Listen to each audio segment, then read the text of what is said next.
গুছানো সংসারে কার নজর লেগেছে জানো তো।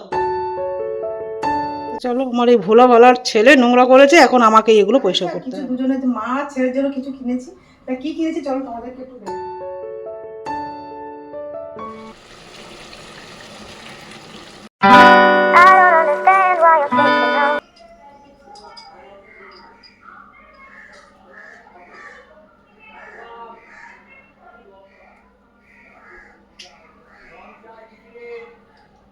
Hello everyone, good morning. তোমরা সবাই কেমন আছো? আশা করি খুব ভালো আছো, সুস্থ আছো। আমরাও ভালো আছি। দেবনাথ ফ্যামিলিতে তোমাদের আরেকবার স্বাগত। আজকে হচ্ছে মঙ্গলবার আর ঘড়ি কাটাতে বাজে এখন সকাল 9:30।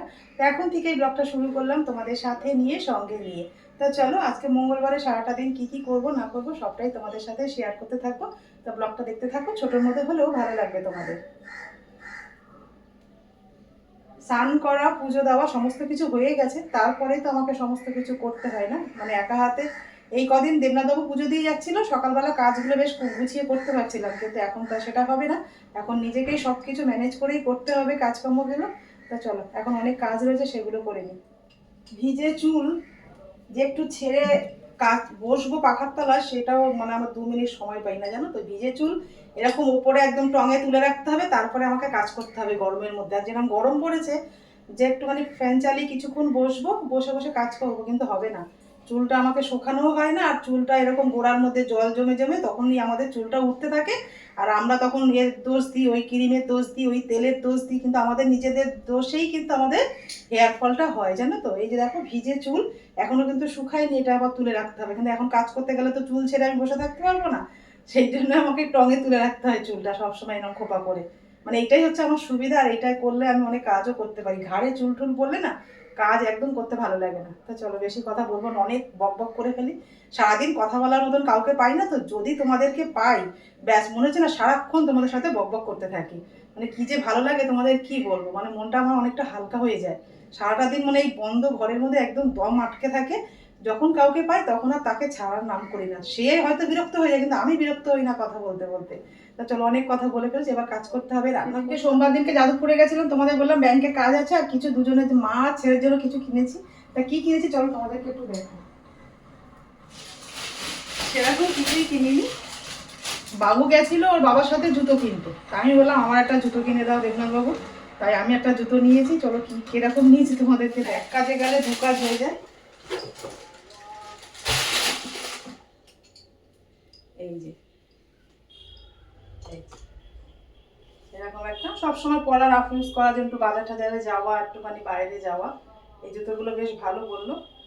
আর ওই দোকান থেকে মানে যাদবপুর দিলীপ থেকে আমরা সব জুতো মানে যা কেনাকাটা হয় জুতো, ওই দিলীপ থেকেই নিই। মানে যাদবপুরে একদম দয়াময় মন্দিরের পাশে একটা দোকান আছে, জুতোর দোকান, ওখান থেকে। আমার জুতোটা অবশ্য কমেন্টে জানিও। কালার কিন্তু সেরকম কিছু ছিল না, এই একটা কালারই ছিল, এই কালারের আমারটা। বাবুর একটা স্লিপার নিয়েছি। ও আরো টুকটাক কি নিয়েছে, ফোনের কভার, তারপরে তোমার সক্স নিয়েছে, এগুলো জিনে লাগে তো। আর বাবু এরকম ধরনের দুটো মানে জোড়া নিয়েছে, দুটো বলছি। তোমাদের দেখাবো মা আর ছেলের জন্য।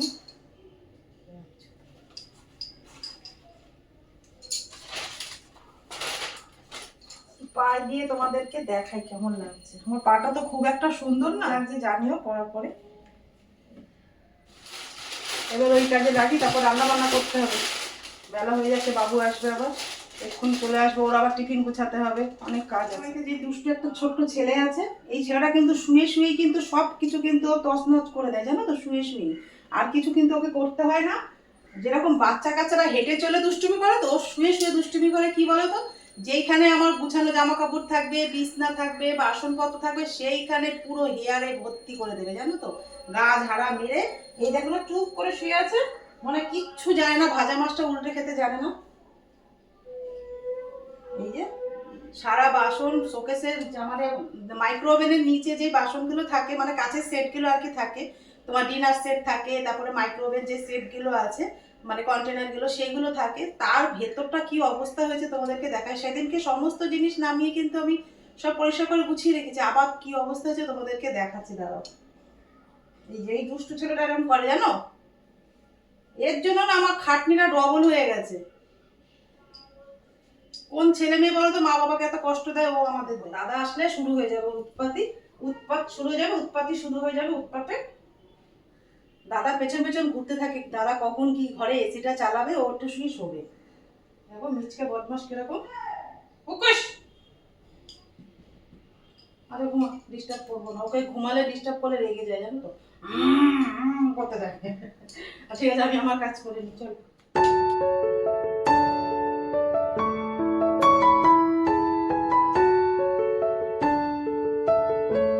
তো দেখো কাচের বাসনগুলো কতটা মানে নোংরা, কতটা অগোছালো হয়ে রয়েছে। কিছুদিন আগেই কিন্তু এই জায়গাটা পরিষ্কার করে জায়গা মতন সমস্ত জিনিস কিন্তু গুছিয়ে রেখে দিয়েছি।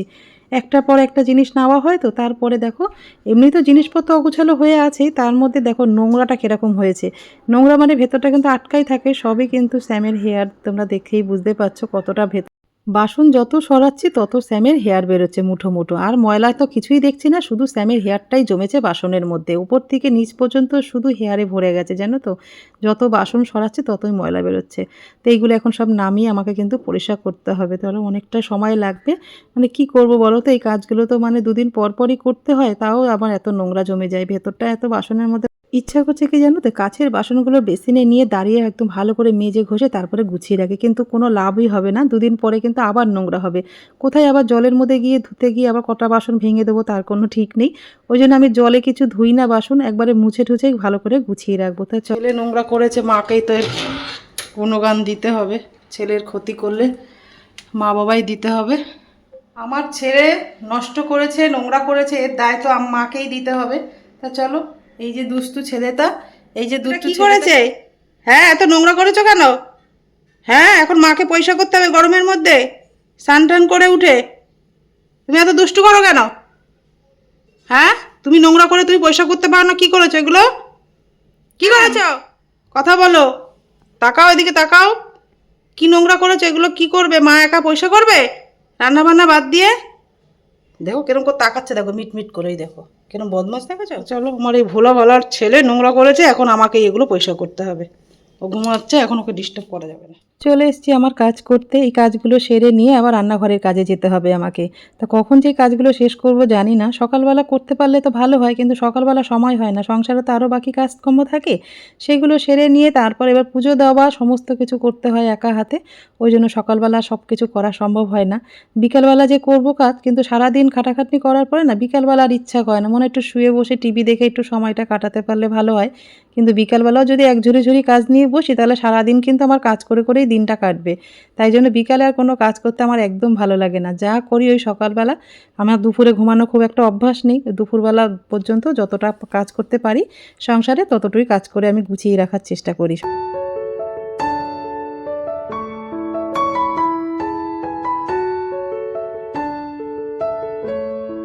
ভেতরে কাচের যা জিনিসপত্র ছিল সেগুলো নিচে নামিয়ে নিয়ে একটা শুকনো ছোট টাওয়াল নিয়ে নিয়েছি, সেটা ভালো করে ওপর থেকে নিচ পর্যন্ত ভালো করে আগে ঝেড়ে নেবো। ঝেড়ে নিলে না যে শুকনো যে মানে ময়লাগুলো জমেছে সেগুলো পড়ে যাবে। তারপরে কাপড়টা একটু ভিজিয়ে নিয়ে একটু লিকুইড কিছু দিয়ে ভালো করে মুছে পরিষ্কার করে নিলেই কিন্তু ভেতরটা ভালো করে পরিষ্কার হয়ে যাবে। তোমরা তো দেখলে ভেতরটা কতটা ময়লা, কতটা স্যামের হেয়ার জমে গেছে। বাসনে যদি ওরকম থাকে না, সত্যি আমার খুব ঘেন্না করে জানো তো, ভালো লাগে না। মানে বাসন থাকবে একদম চকচকে পরিষ্কার, যেন মুখ দেখা সবসময়। কিন্তু এই কাচের যে কন্টেনারগুলো দেখছো সেগুলো কিন্তু ঢাকাই থাকে, কিন্তু কেন এত ভেতরে ময়লা ঢুকে যায় সেটাই আমি বুঝতে পারি না এখনো পর্যন্ত। দেবনাথকে তো সবসময় বলি যে দেবনাথবাবু ভেতরটা ময়লা ঢোকে কী করো, তো সবসময় আটকানো থাকে। বলো ওই হাওয়াতে হয়তো পাখা চলে না, সেখানে একটু ফাঁকা থাকলে হয়তো সেই ময়লাগুলো ওখানে চলে যায়। তো এখন আর কাচের বাসনে মুখ দেখার মতন না জানো তো, এত নোংরা হয়ে যায় না, আমি নিজেই বুঝতে পারি না যে আমার বাসন টাসনগুলো এরকম নোংরা হয়ে থাকে কেন।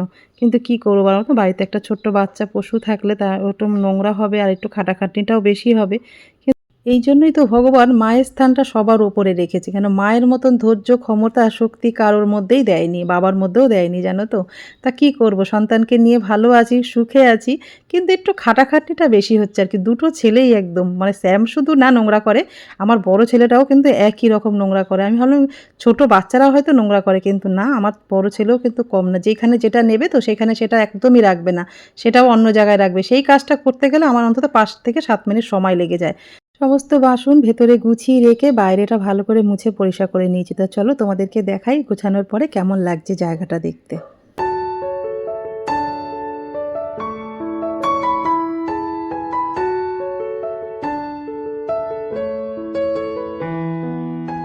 গোছানো থাকলে জিনিসগুলো কত সুন্দর দেখতে লাগে বলো তো। এই জিনিসগুলো আবার যদি অগোছালো হয়ে যায় তখন কিন্তু নিজেরই মাথাটা গরম হয়ে যায়। ভেতরে থাকে কেন এত নোংরা হয় আর কেন যে এরকম অগোছালো হয়ে যায় সত্যিই বুঝতে পারি না। আমার বড় ছেলে আর ছোট ছেলের জন্য না আমার কোনো জিনিস গোছানো থাকে না, জানো তো। সমস্ত জিনিস গুছিয়ে রেখে চলে এসেছি রান্নাঘরে। রান্না বান্না তো করতে হবে, তা বাবু চলে এসেছিল বলে একটু লেট হয়ে গেল রান্নাঘরে আসতে। ওকে একটু ব্রেকফাস্ট বানিয়ে দিতে হলো, কিছু ভেজিটেবল দিয়ে। ও শুধু একটা ডিমের অমলেট খেয়েছে, আর কিছু খায়নি। এবার রান্নাটা করতে হবে 1:30টার মধ্যে। ও আবার টিফিন নিয়েও চলে যাবে, মানে দুপুরের ভাত যা যা রান্না করবো। দেখো না, ভাতও হয়ে গেছে, কিন্তু এসে মাছ রান্না করেছি। সেদিনকে পাবদা মাছ নিয়ে এসেছিল, সেই পাবদা মাছগুলো খাওয়াই হচ্ছে না জানো। যখনই বার করি তখনই আমার ছেলে চিকেন করো চিকেন। সেই আবার বোনলেস চিকেন অনেকটা রয়েছে ঘরে, এমনি চিকেন নেই, সেই জন্য চিকেন আনতে চলে গেছে। মাছ খাবে না, মাছ নিয়েও যাবে না, খাবেও না। ওখানে নিয়ে গেলে মাছটা খেতে একটু অসুবিধা হয়, কাটা আছে তো একটু বেছে খেতে অসুবিধা হয়, ওই জন্য চিকেনটাই ওর সুবিধা হয়। ভাত চিকেন এটাই নিয়ে যাবে। মাছটা বারবার বার করছি, মানে কালকেও বার করেছি, আবার রেখে দিয়েছি, আবার আজকে বার করছি, আবার ঢুকিয়ে যাচ্ছে, এই করছি জানো তো। এই দেখো, বার করে পুরো বরফ ছাড়িয়ে জল বেরিয়ে গেছে। মাছটা রান্না করবো, সে রান্না করতেই পারছে না তো কি করবো। আর এদিকে কিন্তু ভাতও হয়ে গেছে আমার। তো চলো চিকেনটা নিয়ে আসবো, চিকেনটা শুধু রান্না করে দিই ওকে। বাবু চিকেন আনার পরে চিকেনটা ভালো করে ধুয়ে নিয়ে পরিষ্কার করে রেখে দিয়েছি, কিছু কিন্তু মাখিয়ে নিই। আজকে তাড়াহুড়োর মধ্যে রয়েছি, তাড়াতাড়ি করে যা হবে তাই রান্না করে দেবো ছেলেকে। মানে ওকে সময় মতন তো খাবারটা ওকে রেডি করে দিতে হবে, সেই জন্য চটজলদি যেটা হয় সেটাই কিন্তু করে দিই। চিকেনে আলু দেওয়া যাবে না, চিকেনে বেশি তেল মশলা দেওয়া যাবে না। তা কীভাবে রান্না করবো বলো তো চিকেনটা? চিকেন আবার বয়েলও নিয়ে যাবে না জানো তো, যে প্রেশার কুকারে স্যুপ করে দেবো নিয়ে যাবে, কিন্তু সেটাও নেবে না, ভাত দিয়ে খাবে তো। ওই জন্য ভাবলাম ঠিক আছে অল্প মশলার মধ্যে দেখি যেটা সুবিধা হয় সেটাই করে দেবো, যাতে ওর খেতে ভালো লাগে। তা পেঁয়াজটা আমি 3টে মতন পেঁয়াজ কুচি রেখেছিলাম, সেটা সরষের তেলের মধ্যে দিয়ে একটু নাড়াচাড়া করার পরে, বেশি লাল করে কিন্তু ভাজিনি। তার মধ্যেই চিকেন যেটা ধুয়ে রেখেছিলাম সেটা পেঁয়াজের সাথে ভালো করে নাড়াচাড়া করার পরে লাল পাকা লঙ্কাগুলো যেগুলো বেটে রেখেছিলাম সেটা কিন্তু আমি লঙ্কাটা কিছুটা দিয়ে দিলাম। দিয়ে কিছুক্ষণ লঙ্কার সাথে চিকেনটা নাড়াচাড়া করার পরে পরিমাণ মতন একটু হলুদ দিয়ে আরও কিছুক্ষণ কিন্তু নাড়াচাড়া করতে হবে। বেশি জলও দিতে পারবো না, কেন বেশি ঝোল নিয়ে যাবে না। তারপরে মিক্সার জারে একটা মশলা করে রেখেছি, মশলার মধ্যে কিছুই না, রসুন আর ধনেপাতা, ব্যাস এই মশলাই কিন্তু আজকে চিকেনে রান্না করতে দেবো। ধনেপাতা আর রসুন যেটা বেটে রেখেছিলাম সেটা চিকেনের মধ্যে দিয়ে বেশ খানিকক্ষণ কিন্তু নাড়াচাড়া করে নিতে হবে। আর এই রান্নাটা কিন্তু আমি একদম জল ব্যবহার করছি না, জলের মধ্যে কিন্তু যেই মশলা ধোয়া জলটাই শুধু দিয়েছি। দিয়ে ঢেকে ঢেকে রান্নাটা করে নিলেই ব্যাস রেডি হয়ে যাবে ধনেপাতা চিকেন। আর তার সাথে একটা ভর্তা বানিয়েছি। কী ভর্তা বানিয়েছি পরে তোমাদের সাথে রেসিপিটা শেয়ার করব। আমার সাজানো গুছানো সংসারে কার নজর লেগেছে জানো তো?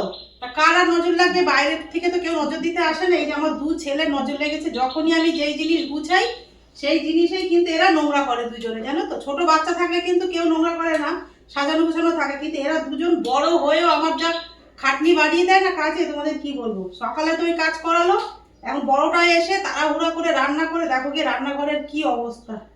তা চলো চলো চলো, দুজন আমার নজর দিয়ে আমার ঘরটাকে।